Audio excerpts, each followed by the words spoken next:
आज संसद के अंदर राहुल गांधी वोटर्स लिस्ट में जिस तरह की धांधली हुई है, कथित धांधली हुई है, उस पर सवाल उठा रहे हैं। मगर साहब, मजाल है ये सरकार उस पर चर्चा भी करवाए। राहुल गांधी ने चुनाव आयोग से 3 सवाल पूछे थे महाराष्ट्र के चुनावों को लेकर। आज तक उन सवालों का जवाब नहीं दिया गया है और मैं आपको बतलाने वाला हूं दोस्तों कि किस तरह से वोटर्स लिस्ट में धांधली एक बड़ा मुद्दा बनता जा रहा है। संसद में आज उसकी गूंज सुनाई दी, मगर समानांतर तौर पर जवाबदेही की कमी का एक और मुद्दा है। डोनाल्ड ट्रंप जो अपने मन के मुताबिक भारत का अपमान करते रहते हैं, अब तो भारतीय चाटुकार लाला रामदेव भी मैदान में उतर आए हैं। वो ये कह रहे हैं कि ट्रंप आर्थिक आतंकवाद कर रहे हैं। मगर साहब, मजाल है इस पर भारतीय जनता पार्टी सरकार कुछ भी कहे।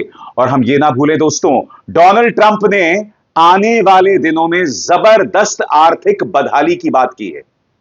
यह बात उन्होंने फॉक्स न्यूज को दिए गए इंटरव्यू में कही है, उसकी हम चर्चा करेंगे। मगर सबसे पहले संसद के अंदर राहुल गांधी खड़े होते हैं और कहते हैं कि मैं वोटर्स लिस्ट वाला मुद्दा लगातार उठा रहा हूं, मगर ये सरकार उसका जवाब देने को तैयार नहीं है। आप देखिएगा लोकसभा अध्यक्ष ओम बिरला किस तरह से व्यवधान गतिरोध पैदा करते हैं जब राहुल गांधी अपनी बात रखते हैं। बार बार जब राहुल गांधी कहने की कोशिश कर रहे होते हैं तो उन्हें रोका तक जाता है। यानी कि वोटर्स लिस्ट का सवाल जो राहुल गांधी लगातार उठा रहे हैं, उसका जवाब ये सरकार नहीं देगी। अब यह मुद्दा लगातार बड़ा बनता जा रहा है, खासतौर से इस बात की पृष्ठभूमि में कि चुनाव आयोग का पर्दाफाश हो गया है। एपिक नंबर, जी हां, वो 10 अंकों वाला नंबर जो आपके वोटर कार्ड पर होता है, उसका दोहराव हो रहा है, उसका डुप्लीकेशन हो रहा है। और तृणमूल कांग्रेस ने इसको लेकर पर्दाफाश भी किया था। मगर सबसे पहले दोस्तों सुनिए राहुल गांधी क्या कह रहे हैं। आज संसद के अंदर खड़े होकर उन्होंने वोटर्स लिस्ट में धांधली की बात कही। सुनिए उन्होंने क्या कहा। स्पीकर सर,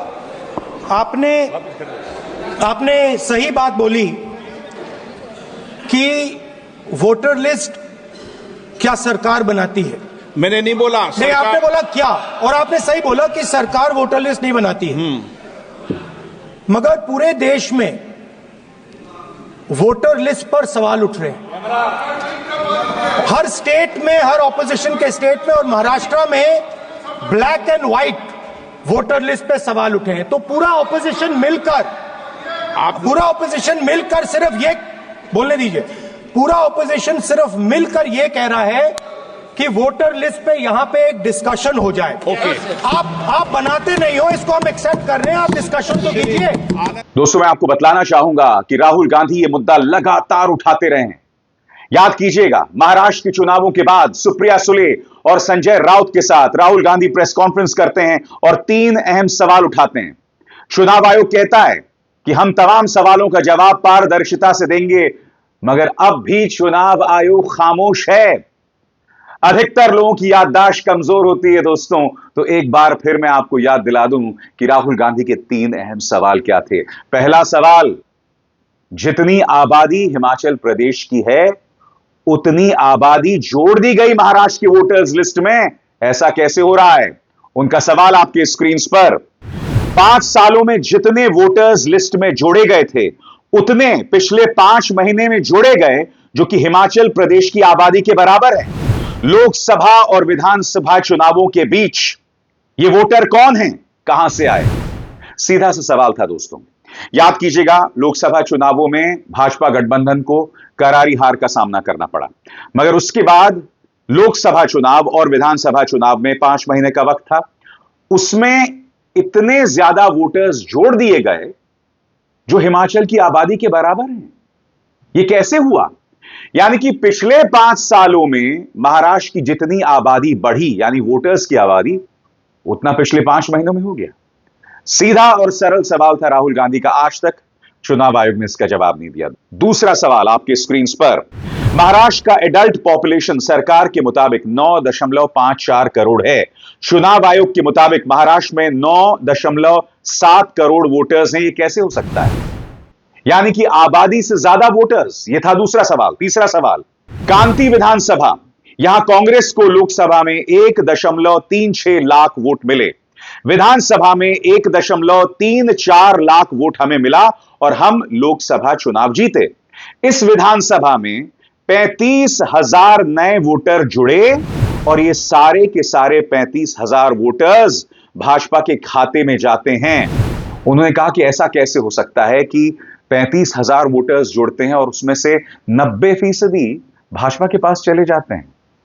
यह सवाल राहुल गांधी पूछ रहे हैं, मगर साहब मजाल है इन सवालों का जवाब अब तक दिया जाए। इंतजार कीजिए दोस्तों, इस मुद्दे पर तृणमूल कांग्रेस ने किस तरह से चुनाव आयोग की पोल खोल की थी, उसकी हम चर्चा करने जा रहे हैं।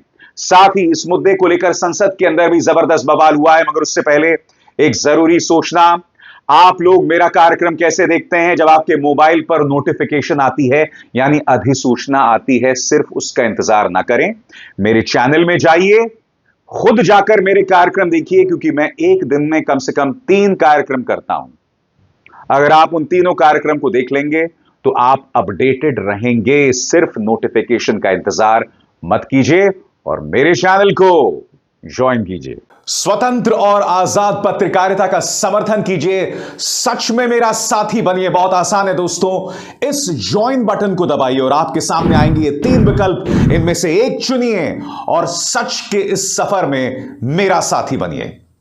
तो एक तरफ राहुल गांधी इस मुद्दे को आज संसद में उठाते हैं और इसका जवाब सरकार नहीं देती है। दूसरी तरफ आम आदमी पार्टी संजय सिंह ने भी इस मुद्दे को उठाया है। उनका बयान आपके स्क्रीन पर, वो कहते हैं चुनाव आयोग और केंद्र सरकार यानी जो पार्टी सत्ता में है वो मिलकर सरकारी मशीनरी का गलत इस्तेमाल करके फर्जी वोटर बना रही है। उन्होंने ये महाराष्ट्र, हरियाणा और दिल्ली में किया और अब बंगाल में भी वही कर रहे हैं। अगर चुनाव प्रक्रिया ईमानदार नहीं होगी तो सिर्फ एक ही पार्टी बार बार सत्ता में आती रहेगी और भ्रष्टाचार भी करती रहेगी। दोस्तों याद कीजिएगा, इस तारीख पर गौर कीजिए, 27 फरवरी, पश्चिम बंगाल की मुख्यमंत्री ममता बनर्जी मुद्दा उठाती हैं एपिक नंबर का। एपिक का मतलब क्या है दोस्तों? हर वोटर आईडी में एक 10 अंकों का नंबर होता है, 10 अंकों का एक डिजिट होता है दोस्तों। अब हो क्या रहा है कि 2 या 2 से अधिक लोगों के पास एक एपिक नंबर है, एक सा एपिक नंबर है।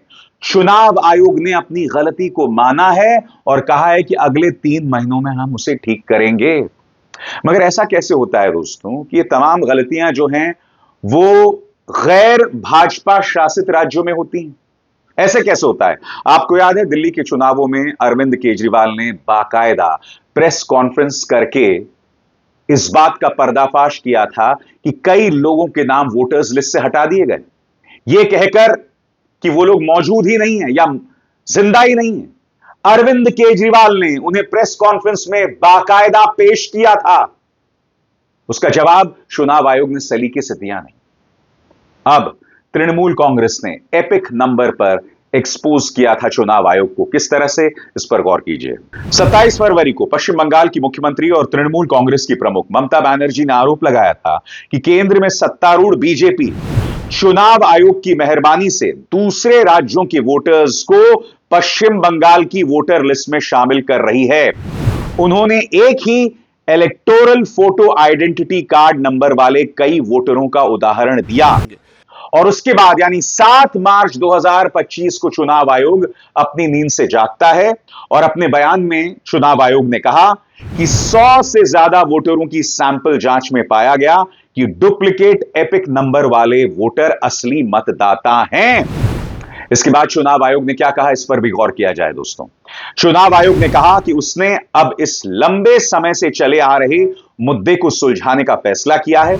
अगले 3 महीनों में तकनीकी टीमों और संबंधित मुख्य चुनाव अधिकारियों के साथ विस्तार से चर्चा के बाद जिन वोटरों के एपिक नंबर डुप्लीकेट हैं उन्हें एक यूनिक नेशनल एपिक नंबर दिया जाएगा। साथ ही भविष्य में नए वोटरों को भी यही प्रक्रिया अपनाकर यूनिक नंबर दिया जाएगा।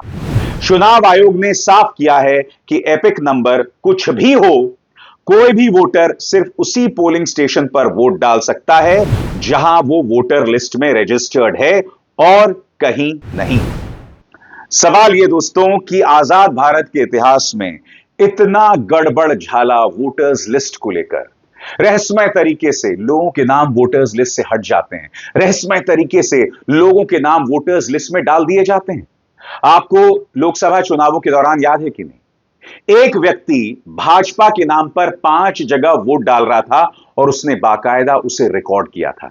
फिर आपको याद है, गुजरात के अंदर एक व्यक्ति ने एक चुनाव बूथ पर ही कब्जा कर लिया था और उस पर वो फेसबुक लाइव कर रहा था कि देखो मैं किस तरह से वोट डाल रहा हूं। फिर भोपाल के अंदर भारतीय जनता पार्टी का एक कार्यकर्ता अपने बेटे को गोद में बिठाकर वोट्स डाल रहा था। यह सब खेला हो रहा है दोस्तों, और एपिक नंबर, उसको लेकर ममता बनर्जी ने आशंका जतलाई है। और यह आशंका क्यों है दोस्तों? क्योंकि अगले साल पश्चिम बंगाल में चुनाव है और ऐसा लग रहा है कि भारतीय जनता पार्टी ने अभी से तैयारी शुरू कर दी है। चुनाव आयोग भी खुलकर मदद कर रहा है। सवाल तो उठाया जाएगा ना, सवालों से बचा नहीं जा सकता। क्या कह रहे हैं वरिष्ठ वकील और सांसद कपिल सिब्बल? उन्होंने सीधा प्रहार किया है चुनाव आयोग पर। उनका क्या बयान है, इस पर गौर किया जाए दोस्तों। चुनाव आयोग सरकार के हाथ में है। अगर लोकतंत्र ऐसे ही चलता रहा और चुनाव आयोग सरकार के लिए काम करता रहा तो जो नतीजे आएंगे वो सबके सामने है। अगर यही सिस्टम चलता रहा तो ये लोकतंत्र नहीं, सिर्फ एक दिखावा होगा। हमें कई सालों से शक था, जमीन पर क्या होता है ये सब जानते हैं, लेकिन सुनने वाला कोई नहीं। कौन सुनेगा बताइए दोस्तों? सुप्रीम कोर्ट इसमें दखल नहीं देता है। सुप्रीम कोर्ट इस पर सतही बात करके निकल जाता है। कई मिसालें आपके सामने। आपको याद है चंडीगढ़ में वोटों की जो चोरी हुई थी, यह आदमी अनिल मसीह जो है चोरी कर रहा था। और फिर आपको याद है इस मुद्दे पर पूर्व सीजेआई चंद्रचूड़, महान हीरो, सुपरमैन, उन्होंने इस पर कितनी नाराजगी जतलाई थी, मगर इस व्यक्ति पर कोई कार्रवाई नहीं की। अब यह व्यक्ति दोबारा भाजपा में उछल कूद कर रहा है। यही काम chief justice of India Chandrachud ने इलेक्टोरल बॉन्ड्स यानी गुप्त चुनावी चंदे को लेकर किया था। उसे हटा जरूर दिया था, मगर वो पैसा कहां गया? कोई जांच बिठाई? पेगासस यानी कि आपके फोन की जासूसी। सुप्रीम कोर्ट का क्या आदेश था कि सरकार सहयोग नहीं कर रही है और सुप्रीम कोर्ट खामोश हो गया।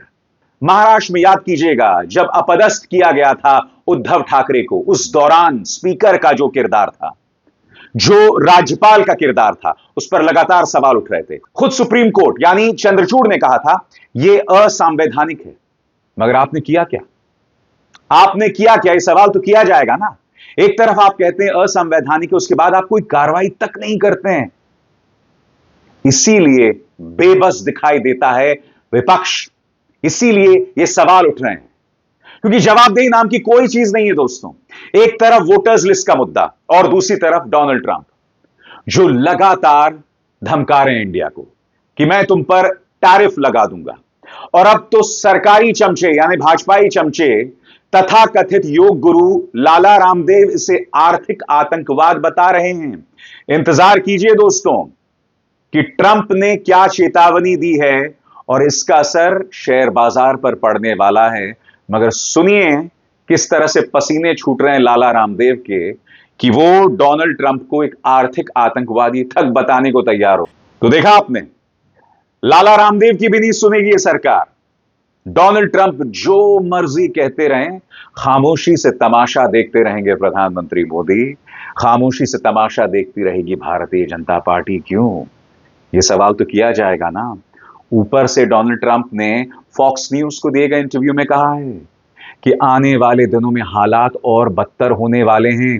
एक तरफ भारत पर टैरिफ का जोर, फिर यह भी कहना कि भारत झुक गया है, मैंने भारत का पर्दाफाश कर दिया है, भारत ने टैरिफ हटा दिए हैं, यानी कि भारत का नुकसान लगातार हो रहा है। मगर साहब मजाल है भाजपा इस पर कुछ भी कहे, मजाल है भाजपा की कोई भी जवाबदेही हो। और अब डोनाल्ड ट्रंप का फॉक्स न्यूज को दिया गया ये इंटरव्यू, जिसका असर आने वाले दिनों पर पड़ सकता है। उन्होंने क्या कहा, इस पर गौर कीजिए। उन्होंने कहा कि आने वाले दिनों में आर्थिक मंदी हो सकती है। इंटरव्यू में वो आगे क्या कहते हैं, इस पर भी गौर कीजिए। मुझे ऐसे अंदाजे लगाना पसंद नहीं है। अभी एक बदलाव का दौर चल रहा है, क्योंकि जो हम कर रहे हैं वो बहुत बड़ा है। हम अमेरिका में फिर से दौलत वापस ला रहे हैं और ये एक बहुत बड़ी बात है। ट्रंप ने संडे मॉर्निंग फ्यूचर्स को दिए गए इंटरव्यू में यह बात कही। वो आगे कहते हैं, इसमें थोड़ा वक्त लगेगा, लेकिन मुझे लगता है कि यह हमारे लिए फायदेमंद होगा। ट्रंप का यह बयान एक ऐसे वक्त आया है जब बाजार में उनके टैरिफ को लेकर उलझन बनी हुई है और अमेरिकी अर्थव्यवस्था के सुस्त पड़ने के संकेत मिल रहे हैं। पिछले हफ्ते ट्रंप ने मेक्सिको और कनाडा से आने वाले सामान पर 25% टैरिफ लगाया था और चीन से आने वाले प्रोडक्ट्स पर ड्यूटी दर दुगनी करके 20% कर दी थी। मगर हुआ क्या था दोस्तों? चाहे कनाडा हो, चाहे मेक्सिको हो, चाहे चीन, उन्होंने कहा था ब्रिंग इट ऑन, हम डरने नहीं वाले हैं। खुलकर चीन ने कहा था हर किसी जंग के लिए हम तैयार हैं। खुलकर कनाडा के प्रधानमंत्री जस्टिन ट्रूडो ने कहा था कि जो मर्जी करना है कर लो, हम भी तुम पे टैरिफ लगाएंगे। नतीजा क्या हुआ कि ट्रंप को यू टर्न लेना पड़ा और अपना फैसला बदलना पड़ा। मगर दूसरी तरफ भारत पूरी तरह से खामोश रहा। भारत ने कुछ नहीं कहा दोस्तों। अब तो भाजपाई चमचे चिल्ला रहे हैं, लाला रामदेव बोल रहे हैं कि यह तो आर्थिक आतंकवाद है। अब भी खामोश रहिएगा। और ट्रंप का इंटरव्यू जैसे ही सार्वजनिक होता है, उसका सीधा असर भारतीय शेयर बाजारों पर पड़ता है। यह देखिए 2:48 पर एनएससी में कितनी बड़ी गिरावट आई है और यही गिरावट हम बीएसई में देख रहे हैं। यहां पर आप देख सकते हैं ट्रंप के इंटरव्यू के बाद, जिसमें उन्होंने कहा था कि आने वाले दिनों में आर्थिक बदहाली आने वाली है। भारतीय बीएसई के सेंसेक्स में कितनी जबरदस्त गिरावट आई है, मगर सरकार खामोश है। ट्रंप दादागिरी करते रहे, सरकार खामोश है। हमारे शेयर बाजार में शेयर निवेशक लुटते रहें, सरकार खामोश है। सवाल है, पूछा जाएगा, मगर यह भाजपा है जो सवालों से बचती है, चाहे वोटर्स में धांधली को लेकर हो या ट्रंप की दादागिरी। अविसार शर्मा को दीजिए इजाजत। नमस्कार।